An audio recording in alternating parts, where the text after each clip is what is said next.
সানস্টিক কি আসলেই গুরুত্বপূর্ণ নাকি এটা শুধু মার্কেটিং? আমার কি সানস্টিক কেনা উচিত?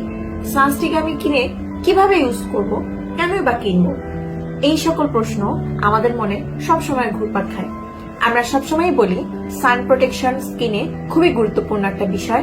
আপনি যদি বাইরের সূর্যের ক্ষতিকর রশ্মি থেকে আপনার স্কিন সেলগুলোকে বা আপনার স্কিনকে প্রোটেক্ট না করেন, তাহলে এটি আপনার স্কিন সেলগুলোকে পুরোপুরিভাবে ড্যামেজ করে দিবে। সেক্ষেত্রে আপনি যত যাই কিছু ইউজ করেন না কেন, আপনার স্কিনের জন্য সেটা মোটেও ইফেক্টিভ হবে না। সর্বপ্রথম যেটা গুরুত্বপূর্ণ স্কিন কেয়ারে, সেটা হচ্ছে স্কিনকে সান থেকে প্রোটেক্ট রাখা। এবং বর্তমান সানস্ক্রিনের পাশাপাশি সানস্টিকের ব্যবহারও অনেক বেড়ে গিয়েছে।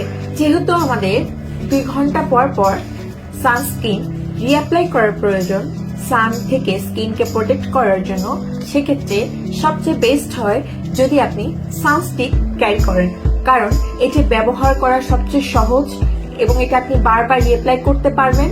সানস্টিক সানস্ক্রিনের মতো স্কিনকে প্রোটেকশন দেয়, তবে সানস্টিক ব্যবহার করার অনেক সুবিধা রয়েছে এবং যারা মেকআপ করেন রেগুলার বাইরে যাওয়ার সময়, তাদের জন্য সানস্টিক হচ্ছে সবচেয়ে বেস্ট, কারণ এটি আপনি মেকআপের উপর বারবার রিঅ্যাপ্লাই করতে পারবেন। কোনো ধরনের অয়েলি ভাব বা গ্রিসি ভাব দিবে না এবং এটা স্কিনকে একদম টোটালি ম্যাট একটা ফিনিশ দেয়। সেক্ষেত্রে সানস্টিক হচ্ছে সবচেয়ে বেস্ট, আমি পার্সোনালি যেটা মনে করি।